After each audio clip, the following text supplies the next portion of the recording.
आज के क्लास में हम लोग डिस्कस करने वाले हैं ग्रुप 15 एलिमेंट्स, है ना। अभी हम लोग देख रहे हैं पी ब्लॉक एलिमेंट्स, जिसमें कि आज देखेंगे स्पेशली हम लोग पी ब्लॉक के अंतर्गत फास्फोरस के बारे में, है ना। फास्फोरस फैमिली में अब देखिए कौन सा बात है ना। आपको पता है, सबसे पहले आपने देखा है इसमें नेपाल, पाकिस्तान, ऑस्ट्रिया, बिहारी, सबको पता है। मतलब नेपाल, पाकिस्तान, ऑस्ट्रिया सभी क्या हैं? हाँ, बिहारी हैं। आप लोग तो जान के बहुत खुशी होगी कि ये सभी के सभी बिहारी हैं। तो फिर दोस्ती तो होनी ही चाहिए इससे बढ़िया से, है ना। कौन नहीं जानता है नेपाल को, कौन नहीं जानता है पाकिस्तान को, कौन नहीं जानता है ऑस्ट्रिया को, और कौन नहीं जानता है स्टेडियम और ये बिस्मथ। तो मेरा मतलब है नेपाल, पाकिस्तान, ऑस्ट्रेलिया सब Bihari. N for nitrogen, P for phosphorus, S for arsenic, Sp for strontium और Bi for bismuth। तो चल रहा है दिमाग में। तो नेपाल, पाकिस्तान, ऑस्ट्रेलिया सब बिहारी और ये हमारे साथ जुड़े हुए हैं, बहुत ही मतलब क्लोज है। तो N for नाइट्रोजन, हम लोग पढ़ चुके हैं नाइट्रोजन के बारे में, है। नाइट्रोजन को डाइनाइट्रोजन के नाम से जाना जाता है। नाइट्रोजन के प्रमुख एस के बारे में हम लोगों ने पढ़ा है, जिसमें कि आपने देखा था अमोनिया, देखा था आपने, जिनका फॉर्मूला होता है NH3। फिर आपने देखा नाइट्रिक एसिड, पढ़ चुके हैं। अब ये देखिए नाइट्रोजन हो गया। अब हमारी मुलाकात है, इनमें दो को आपको पढ़ना है। सेकंड जो ये भी इंपॉर्टेंट है, अब हम देखेंगे फास्फोरस। तो चलिए देर नहीं करते हुए, ये सभी किसके हैं? ग्रुप 15 एलिमेंट है। ग्रुप 15 के ये सभी तत्व हैं, क्योंकि इन सब के अंत में क्या आता है? बैलेंस इलेक्ट्रॉन 5 आता है। क्या यकीन हो रहा है? नहीं हो रहा है? 7 इलेक्ट्रॉनिक कॉन्फ़िगरेशन इसका बनाइए। Atomic number 7, 1s2 2s2 3। अब देखो फर्स्ट ऑर्बिट के s ऑर्बिटल में इलेक्ट्रॉन 2, सेकंड 3 2 5, है ना। अब देख लो 2 और 5, आखिर में कितने हैं? बैलेंस इलेक्ट्रॉन, संयोजी इलेक्ट्रॉन 5 है। ऐसे अगर हम बात करें फास्फोरस की, तो फास्फोरस 15 एटॉमिक नंबर, परमाणु संख्या 1s2 2s2 2p6 3s2 3p3, है ना। 2 2 4 6 4 10 2 12 3 15, है ना।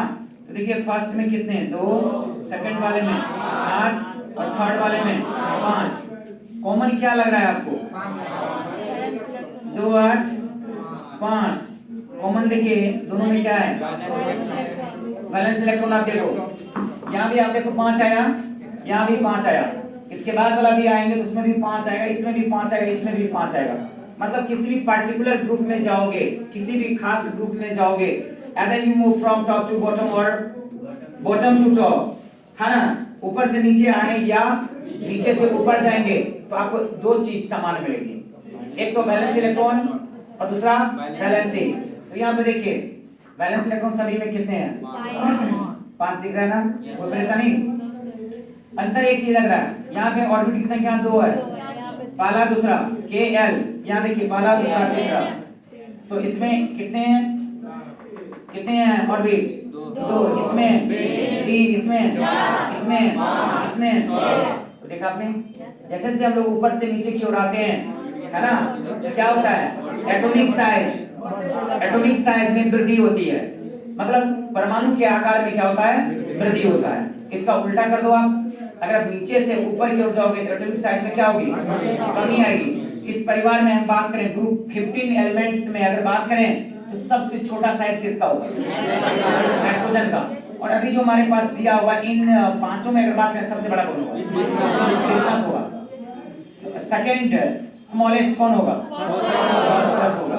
समझ रहे हैं ना? कोई परेशानी यहाँ तक समझने में? तो आइए हम लोग देखते हैं सीधा फास्फोरस को। देखते हैं फास्फोरस।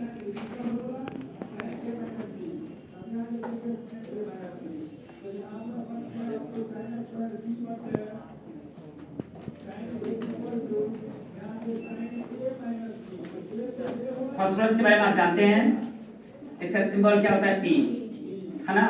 और एटॉमिक नंबर कितना है इनका? 15 और मास नंबर कितना है? 31। अब यहाँ पे देख रहे हो इलेक्ट्रॉनिक कॉन्फ़िगरेशन दिया हुआ है। इनके ऑर्बिट कितने हैं? 3 ऑर्बिट हैं, फर्स्ट सेकंड थर्ड। थर्ड जो इनके सबसे बाहर वाले जो ऑर्बिट है उनमें इलेक्ट्रॉन की संख्या कितनी है? 5। इस प्रकार से हम लोग देखते हैं इनके बैलेंस इलेक्ट्रॉन जो है वो कितने हैं? 5 है। ओके, अब चलिए देखें हम आखिर ये अक्रेंस उपस्थिति इनकी किस प्रकार से होती है। तो फास्फोरस आपको फ्री स्टेट में नहीं मिलता है ना, ये जब भी आपको मिलेगा कंबाइंड फॉर्म में मिलेगा। इसका कारण ये है कि ये रिएक्टिव होता है। क्या होता है बाबू? रिएक्टिव होता है। सबसे पहले हम बात करें अक्रेंस, है ना, उपस्थिति या उपलब्धता किस प्रकार से आपको प्राप्त होता है। देखिए ये लिखेंगे हम लोग, it is reactive, so present in combined state, not present in free state, combined state। क्या भाई कोई दिक्कत है ना? यह सक्रिय होता है। क्या है, मेटल है कि नॉन मेटल है? क्या है? नॉन मेटल है। आज तक कभी आपने सुना कि फास्फोरस का किसी ने ठीक ना पीट पीट के उसका चदरा बना दिया? आज तक सुना? ठीक ना? क्या है? धातु है। क्या है? धातु, नॉन मेटल। ठीक ना? पी ब्लॉक में आप देखो, पी ब्लॉक में, एस ब्लॉक में जितने भी हाइड्रोजन को छोड़ के सभी के सभी क्या है? ठीक ना? मेटल है। एस ब्लॉक में सभी के सभी हाइड्रोजन को छोड़ के सभी हाइड्रोजन को छोड़ के मेटल है। अगर हम बात करें डी ब्लॉक में, एफ ब्लॉक में तो मेटल ही मेटल है।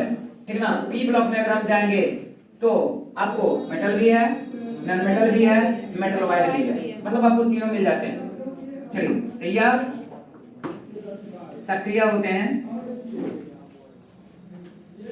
यह सक्रिय होते हैं, इसलिए संयुक्त अवस्था में, इसलिए संयुक्त अवस्था में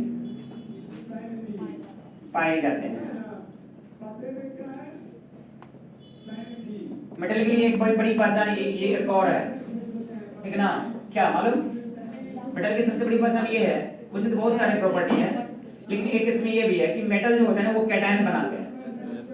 यस, धनायन बनाते हैं by losing electron, bye releasing electron. Electron को त्याग करके कौन सी बदल जाते हैं? धनायन में बदल जाते हैं। ठीक ना? तो फास्फोरस के साथ भी ऐसा ही है। दूसरी चीज और प्रॉपर्टी आपने पढ़ा होगा कि जितने भी मेटल होते हैं ना, दो एक्सेप्शन को छोड़ करके सब में जो बैलेंस इलेक्ट्रॉन होते हैं या तो एक होते हैं, या तो दो होते हैं, या तो तीन होते हैं, इससे ज्यादा नहीं होते हैं। 1 2 3 वेरी करते हैं। मेटल की बड़ी पहचान है। ठीक ना? धातु जो होते हैं इनके जो संयोजी इलेक्ट्रॉन होते हैं, बैलेंस इलेक्ट्रॉन होते हैं, वो 1 से 3 तक होते हैं। ठीक ना? 1 से 3 तक का मतलब क्या हो गया? 1 2 3, एक होगा या दो होगा या भाई अधिक से अधिक 3 होगा, 3 से ज्यादा नहीं हो सकता। ठीक ना? क्यों? ऑन द बेसिस ऑफ हम लोग क्या करते हैं, पता कर लेते हैं ना, सर्च करके देखते हैं भाई कितना कितना आ रहा है। अब फास्फोरस के अंतिम में देखो तो कितना दिख रहा है आपको? 5, 3 से ज्यादा हो रहा है ना? तो ये क्या हो गया? नहीं हो सकता ना? कोई परेशानी समझ में आ गया? अब जैसे बात करें, दो हम बोले कि दो को छोड़ करके, एक हाइड्रोजन एक हीलियम को छोड़ करके, हाइड्रोजन भी गैस है, हीलियम भी गैस है, जबकि एक का संयोजी इलेक्ट्रॉन एक है। हाइड्रोजन का संयोजी इलेक्ट्रॉन कितना है? एक, 1s1 एक, और हीलियम का 1s2 2। लेकिन इनके बावजूद भी ठीक है ना, ये नहीं है, तो सारा प्रॉपर्टी को हम लोग एक साथ नहीं ले सकते हैं, कुछ अलग हटके भी है। चलो तो ध्यान में रखना भाई, समझ में आ गया? अब ये देखिए संयुक्त अवस्था में पाए जाते हैं, तो एग्जांपल तो देना पड़ेगा, है ना? तो देखिए ये मेनली जो पाए जाते हैं ना, ये संयुक्त अवस्था में, इसका नाम है फास्फोराइट। इनके जो मेन अयस्क हैं इसको हम क्या बोलेंगे? फास्फोराइट। संयुक्त अवस्था में पाए जाते हैं, इसको बोलेंगे फास्फोराइट। फास्फोराइट, ओके। अब इसका फॉर्मूला देख लो क्या आता है? Ca3PO4 का होल 2। PO4 को फॉस्फेट बोलते हैं, Ca को कैल्शियम बोलते हैं। जब आपस में संयुक्त होते हैं, कंबाइंड होते हैं, तो बना देते हैं कैल्शियम फॉस्फेट। इसको क्या पढ़ेंगे? Calcium phosphate. और इसी का प्यारा सा नाम क्या है? फास्फोराइट। तो फास्फोराइट का हम लोग लिख सकते हैं केमिकल नेम क्या? कैल्शियम फॉस्फेट, क्या लिखेंगे? Calcium phosphate. जैसे सोडियम क्लोराइड को हम लोग बोलते हैं टेबल सॉल्ट, बोलते हैं ना, रॉक सॉल्ट, बोलते हैं नहीं बोलते हैं? जैसे हम लोग calcium carbonate CaCO3, calcium carbonate को बोलते हैं संगमरमर, यानी संग में मर जाना, ये मतलब है क्या? नहीं, स्मूथनेस के कारण बताता है लोग संगमरमर। उस पे अगर आप थोड़ा सा क्या करोगे, साफ सफाई कर दोगे तो बिल्कुल चमक आती है, बहुत ब्राइटनेस होता है, चमक होता है, इसलिए उसको बोलता है संगमरमर, है ना, मार्बल बोलता है। इसके अलावा और भी नाम है इनके, कैल्साइट, लाइमस्टोन, चूना पत्थर, कैल्साइट, खड़िया, डोंट बी से हड़िया, क्या बोला मैंने? खड़िया, चौक, यस, समझ में आ रहा है? अब चलते हैं। तो फास्फोराइड इसका क्या हो गया? पॉपुलर नेम है फास्फोराइड, ऐसे बोलते हैं इसको क्या? Calcium phosphate. क्या बोलेंगे भाई? बोल दे एक बार, दो बार बोल दे, कोई दिक्कत नहीं है, चलो अच्छी बात है, एक बार और बोलना, क्या बात है।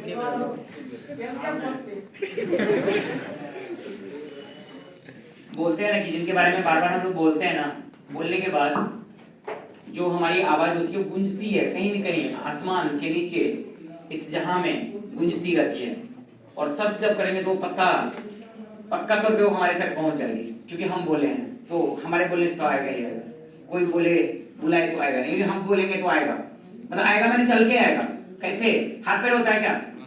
नहीं, हमें पता है sound is also type of energy. Energy अगर है तो आसपास तो होगी ना, यस नो? एनर्जी को हम लोग क्या कर लेंगे? ऑलरेडी सर्च कर लेंगे, एब्जॉर्ब कर लेंगे, विश्वास होना चाहिए। इसलिए बोलता हूँ बार बार बोलो, फिर बोल दो एक बार, yes, calcium phosphate, another name phosphoride. अब देखा इसमें, इससे हम तैयार करेंगे। अब चलिए फटाफट बात करें हाउ टू ऑब्टेन फास्फोरस, ठीक है ना? फास्फोरस हम कैसे प्राप्त करते हैं, ओके, जल्दी नोट करिए इसको। अब देखिए आगे हम लोग देख रहे हैं एलोट्रोपिक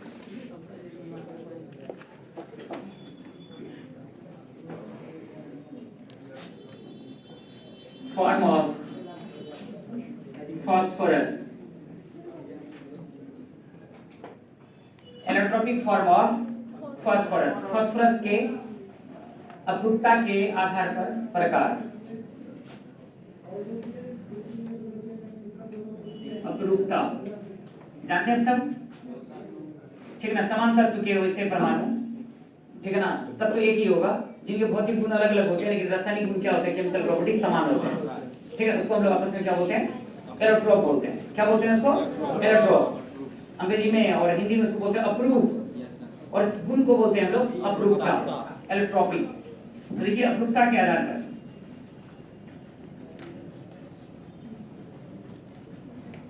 फास्फोरस के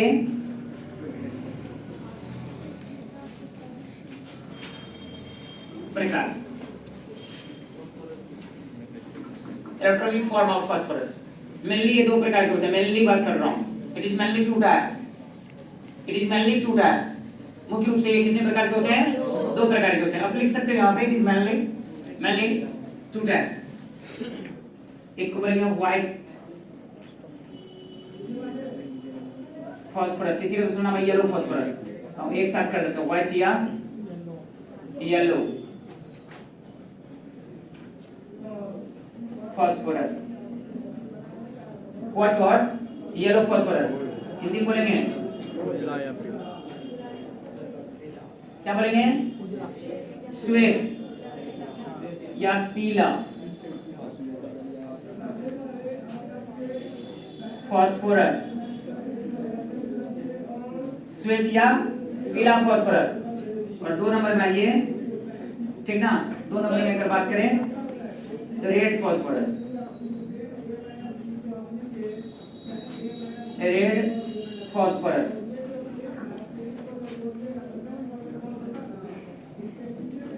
लाल फास्फोरस,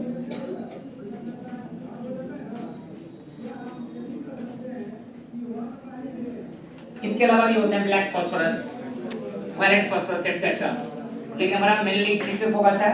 इन दोनों पे, ठीक ना? सबसे पहले आइए, first of all would like to discuss about white phosphorus. सबसे पहले हम किसके बारे में बात करने जा रहे हैं? श्वेत या पीला फास्फोरस के बारे में, है ना? तो एग्जाम में अगर आपसे पूछा जाए श्वेत फास्फोरस मतलब मेरा व्हाइट फास्फोरस के बारे में या येलो फास्फोरस के बारे में, तो उसमें कोई कंफ्यूजन नहीं होना चाहिए, दोनों क्या है, ठीक है, सेम है। हटाते इसको, प्राप्त करना निकाल।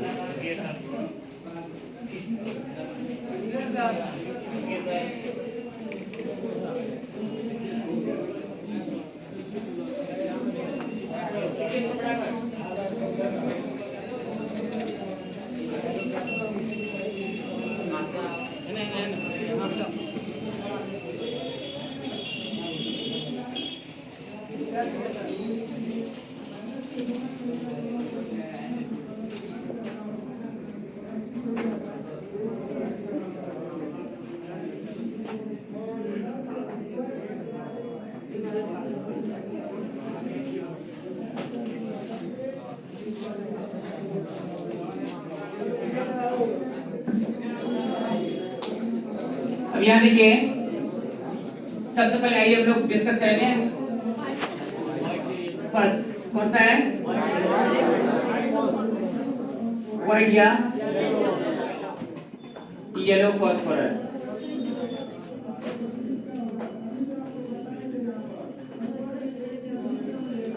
श्वेत, जिसे आप उजला भी बोल सकते हो, श्वेत या पीला फास्फोरस, श्वेत या पीला फास्फोरस। नाम से स्पष्ट है, ठीक ना? इसका रंग कैसा होगा, व्हाइट होगा, या फिर थोड़ा बहुत क्या हो सकता है, येलो हो सकता है। अब सबसे पहले समझिए इसे हम ऑब्टेन कैसे करेंगे, कैसे प्राप्त करेंगे। हेलो, ध्यान देंगे सारे लोग। क्या अभी आप काम में जुड़े हुए हैं,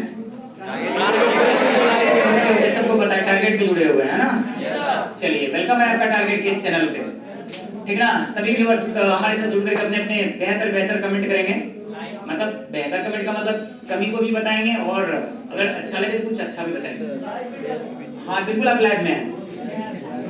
अभी यहाँ देखिए, अभी बात कर रहा हूँ ना कि आप ये कैसे प्राप्त करेंगे, ठीक ना? श्वेत या पीला फास्फोरस कैसे प्राप्त करेंगे। तो चलो मैं आपको लेके चलता हूँ हड्डी की दुनिया में। हड्डी दुनिया समझ रहे हैं ना? Just we are talking about bone.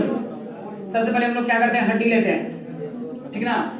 हड्डी लेते हैं, सूखा हुआ हड्डी, उसको बढ़िया से फाइन पाउडर बना लेते हैं, तोड़ के उसको फोड़ के उसको बढ़िया से क्रशर की सहायता से महीन पाउडर बनाते हैं। हड्डी जो होता है, हड्डी, उस हड्डी में, ये हमारी हड्डी हो या फिर किसी और की हड्डी हो, उस हड्डी में 56% फास्फोरस पाए जाते हैं। कितना? तकरीबन 56% जो है आपको, ठीक है ना, फास्फोरस पाए जाते हैं। उससे हमको तैयार करना है, अलग करना है। कैसे करेंगे, अब यहाँ देखिए, लैंग्वेज में उसको हम लिख लेंगे। सबसे पहले हम लोग बता रहे हैं आपको, सबसे पहले हमने क्या किया, बोन लिया। बोन है ना, मतलब हड्डी। कैसा बोन, अब चल ले।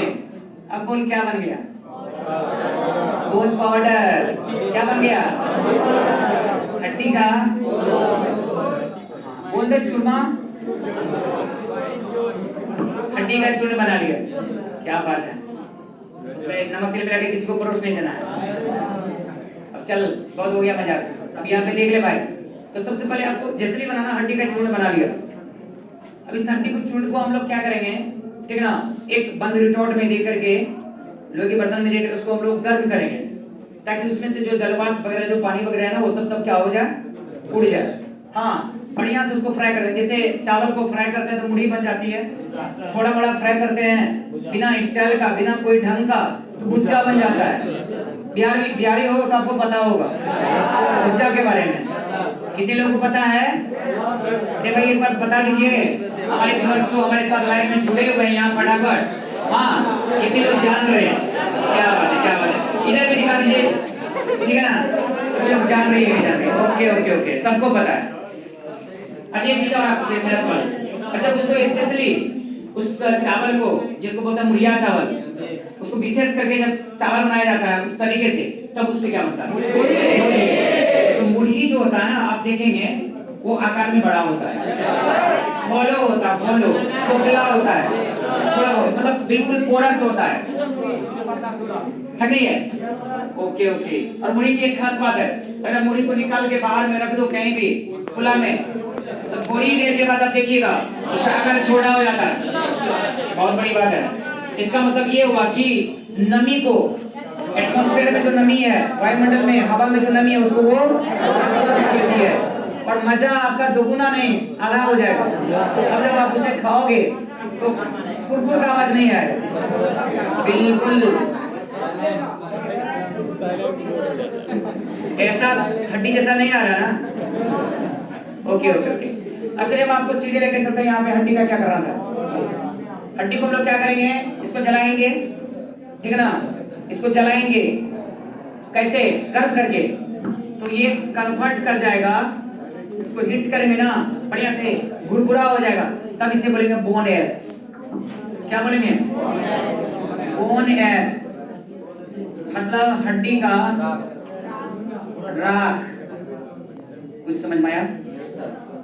हड्डी के राख में भी बहुत जान है। मरने के बाद भी आदमी को जो उसको जलाया जाता है रीति रिवाज के अनुसार, आपने सुना होगा शायद, अरे सुनना सब गंगा लाभ करना। सुनो मैं बहुत बड़ी बात पे आपको लेके जा रहा हूँ, ठीक ना। कई बार ऐसा होता है कि घर के बहुत दूर या किसी ऐसे जगह पर किसी को जलाया गया, और रात के अंधेरे में वो जहाँ पे जलाया गया ना वो आपको दिख रहा है, वो मतलब सामने में कुछ नहीं है, कोई पेड़ वगैरह नहीं है, कोई डिस्टर्बेंस नहीं है, तो कुछ नहीं दिखेगा। अंधेरी रात है कुछ नहीं दिखेगा। दिन भी होता तो क्या दिखता, वहां पे जला गया तो आपको वहां पे दिखेगा कि कुछ वहां पे मतलब जला हुआ हिस्सा कुछ है। अब सपोज ऐसा हुआ, ठीक ना, रात के अंधेरे में आपको वहां पे कुछ चमकता हुआ दिख रहा है, वो भी कितने दिन के बाद, एक आध सप्ताह, 15 दिन, महीना, 2 महीना के बाद भी आपको वहां पे चिंगारी की तरफ उड़ता हुआ दिख रहा है, लोग चौंक जाते हैं, हैरत में पड़ जाते हैं। लगता है ना सामने वाला जो बना है ना भूत या प्रेत बन गया। तो इसका क्या कारण है, ठीक है ना। इस घटना को हम लोग बोलते हैं, ठीक है ना, इस घटना को हम लोग बोलते हैं, सच फेनोमेना इज कॉल्ड कीमियोफॉस्फोरेसेंस, ठीक है ना। कीमियोफॉस्फोरेसेंस इस घटना को हम लोग बोलते हैं। क्या है आखिर ये घटना, अद्भुत सी घटना, काफी चमकती है वहां पे, बीच बीच में लगता है ना बाबा तो मर गए, लेकिन पता नहीं क्या चमकीली चीज जो है ना छोड़ रहे हैं। हाँ, तो लोग क्या करते हैं, घबरा करके उधर नहीं जाते, बोलते ये ना राक्षस बन गया, ठीक है ना। वो कुछ राक्षस नहीं है बल्कि फास्फोरस का कमाल है। किसका कमाल है? फास्फोरस का कमाल है। अब देखिए यहाँ पे फास्फोरस का कैसे कमाल है। ये हड्डी का राख हमने लिया, हड्डी के राख में मेनली 56% के आसपास CA3PO4 का हॉल 2 जिसको हम बोलते हैं फास्फोराइट, ठीक है ना, ये है। तो हड्डी का राख लेने का मतलब हम क्या लिए, कैल्शियम फॉस्फेट। हड्डी के राख में क्या है, कैल्शियम फॉस्फेट। चलिए लाइए उसको यहाँ, हमने हड्डी का राख लिया मतलब CA3PO4 हॉल 2, इसका मतलब कैल्शियम फॉस्फेट हुआ। हम यहाँ बोलते हैं हड्डी का राख, ठीक है ना, बोनेस। क्या बोल दिया, बोनेस मतलब हड्डी का राख। फॉर्मूला आप जान ही चुके, पहले भी पढ़ चुके हो, कैल्शियम फॉस्फेट इसे बोलते हैं। इसे हम क्या करते हैं, मुड़ी को बनाते वक्त आपने ध्यान से देखा होगा तो पता होगा, ठीक है ना। उसको क्या कहता है, क्या जाता है खपरी में, ठीक है ना, किसके साथ, हाँ जी, नहीं पता चला, ओके ओके ओके, बालू के साथ उसको फ्राई किया जाता है। तो बालू क्या होता है, उसमें बहुत तेजी से गर्म होती है, और बालू के संपर्क में जब वो चावल आती है तो फटाफट फटाफट अपना वो आकार को बढ़ा लेती है।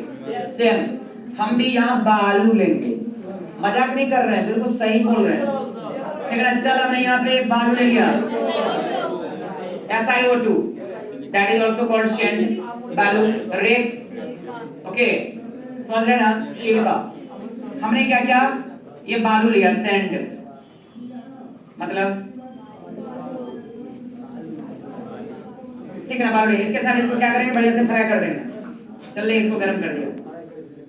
अब देखिए यहाँ पे, इससे पहले आपने पढ़ा है फ्लक्स, स्लैग, कुछ दिमाग में आएगा, ठीक है ना। देखिए यहाँ पे कैल्शियम है, यहाँ सिलिका है, कैल्शियम सिलिकेट बन जाएगा फटाफट, ठीक है ना। तो बन जाएगा CA3PO4 सॉरी जस्ट हमने ये लिख दिया बन जाएगा कैल्शियम Ca3, कैल्शियम Ca3SiO2। ये क्या बन गया? Calcium silicate. यहाँ देखिए CaSiO3 क्या बनेगा इसका? थोड़ा सा सुधार कर लीजिए, बढ़िया से लिख देता हूँ CaSiO3। ये क्या हो गया? कैल्शियम सिलिकेट हो गया। क्या लिखेंगे? एक तरह से समझिए ये स्लैग बन गया, जैसे धातु से निकल रहा था ना, धातु मल बन के, ऐसे कैल्शियम सिलिकेट। ओके बाबू, कैल्शियम सिलिकेट निकल गया। और भी कुछ है वहां बचा हुआ, ध्यान दीजिए आप। देखिए कैसा बचा हुआ है? P है, O है, ठीक है ना? इधर भी O है।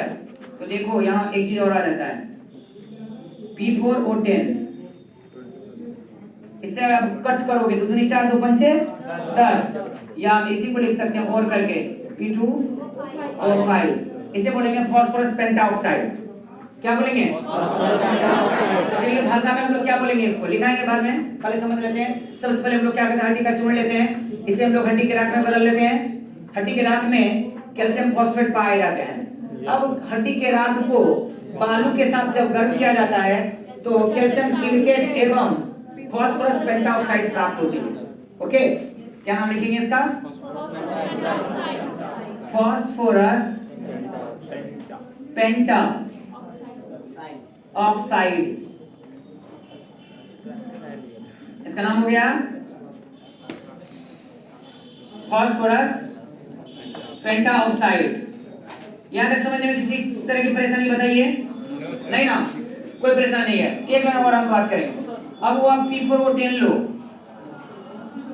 P4O10, या यूं समझो अगर इसी के साथ हम क्या करते हैं, यहीं पे कोक थोड़ा सा दे देते, कोयला थोड़ा सा दे देते, कोयला गर्म कर देते तो बिल्कुल एक साथ आपको बन जाती।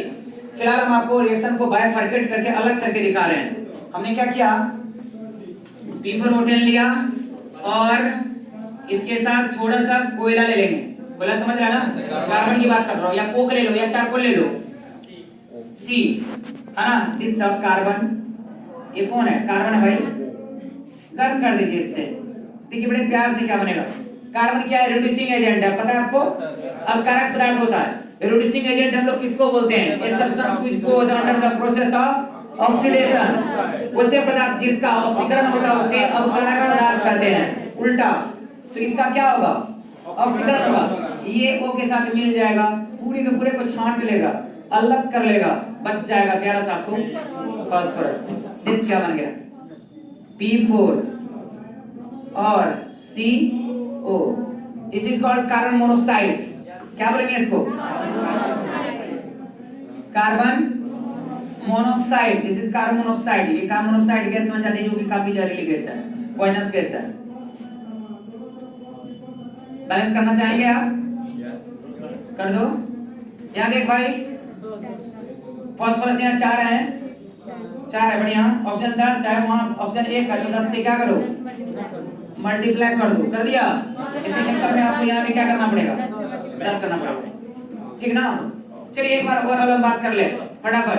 सबसे पहले श्वेत के पीला फास्फोरस प्राप्त करने के लिए सबसे पहले हम लोग हड्डी का चूर्ण बना लेते हैं।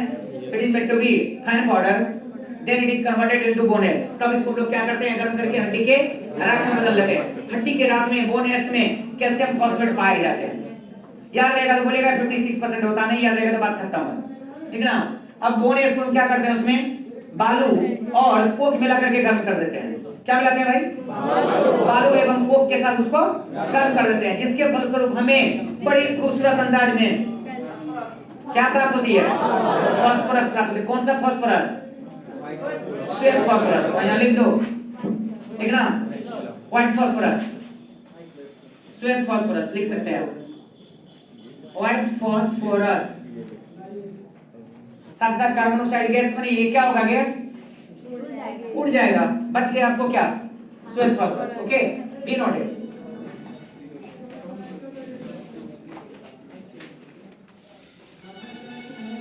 देखेंगे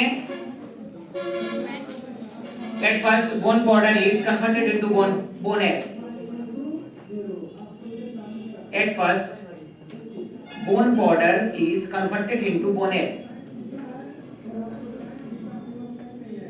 जो इंग्लिश वर्जन में लिखते हैं नोट कर सकते हैं भाई, है ना। At first bone powder is converted into bone S, which contains calcium phosphate, which contains calcium phosphate.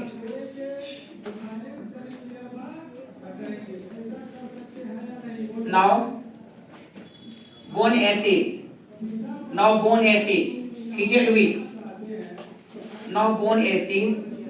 heated with sand. As a result, now bone S is heated with sand. As a result, we get calcium silicate.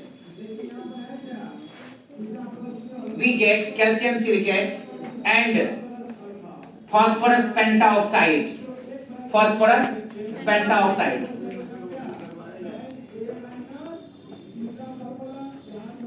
Now phosphorus pentoxide is heated with coke, charcoal और carbon, एक ही बात है, ठीक ना। Now phosphorus pentoxide is heated with coke और charcoal. As a result, we obtain white phosphorus. हो गया। अब चलिए हिंदी वाले लिखिए फटाफट हिंदी में।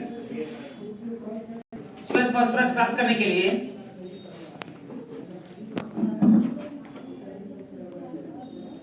श्वेत फास्फोरस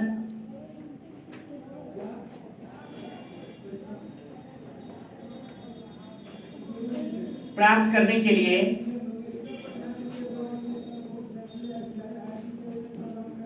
सबसे पहले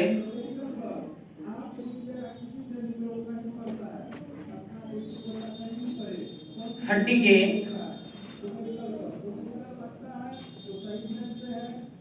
के चूर्ण को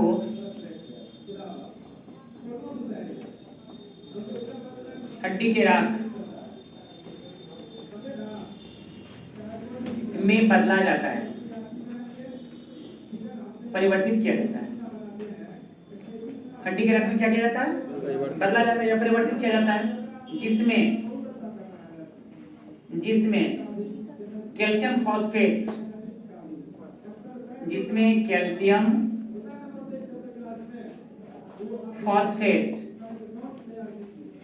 क्या पाए जाते हैं।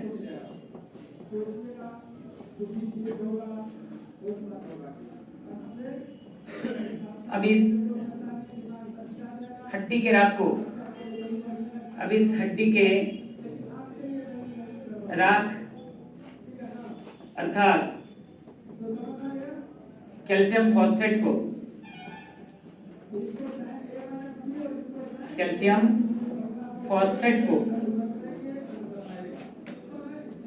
जब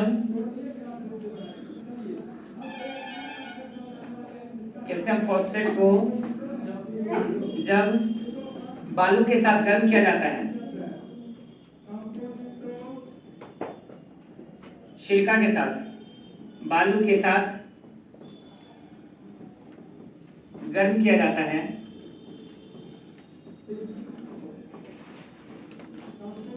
तो कैल्शियम सिलिकेट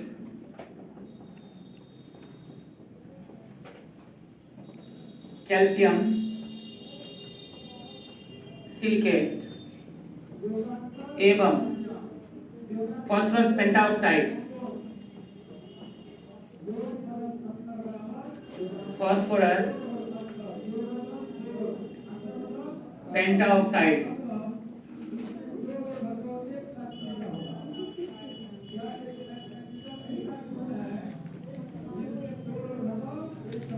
प्राप्त होती है।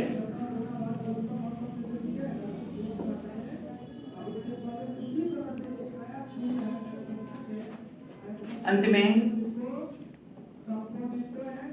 P4O10 फास्फोरस पेंटाऑक्साइड को कार्बन के साथ को किया चारकोल कार्बन के साथ गर्म करने पर, कार्बन के साथ गर्म करने पर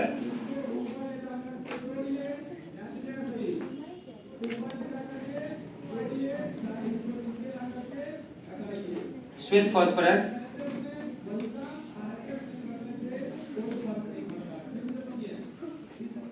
प्राप्त होती है।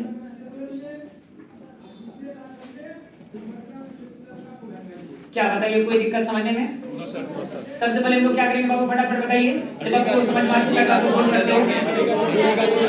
चलो कोई भी खड़े होकर के बताइए, आप में से कोई भी हमारे साथ जो लाइव में जुड़े हुए हैं, डायरेक्ट हमारे साथ जुड़े हुए हैं, कोई भी खड़े होकर के बताइए कैसे बनाइएगा अपनी भाषा में, बिल्कुल बेहतर फोकस मत करिए, ठीक है ना?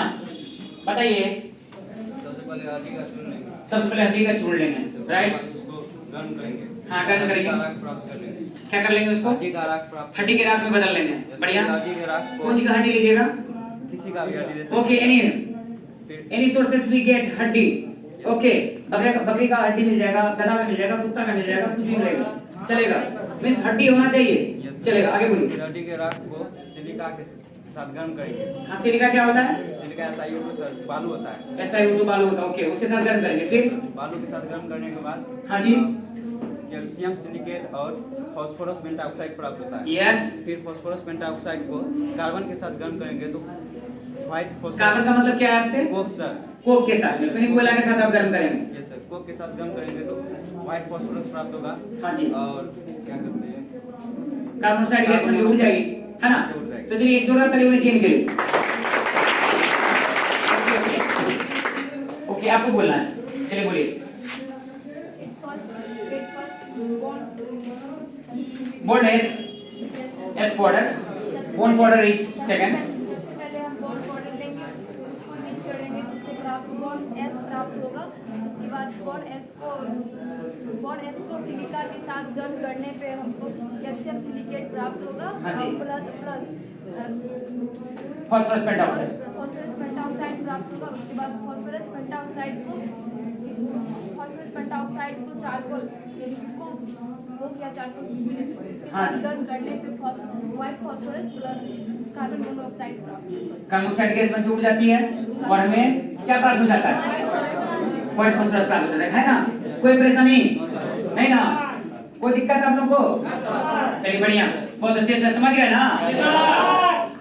अब हड्डी को आप कोई मतलब छोटा चीज मत समझिएगा, बड़े काम की चीज है ना?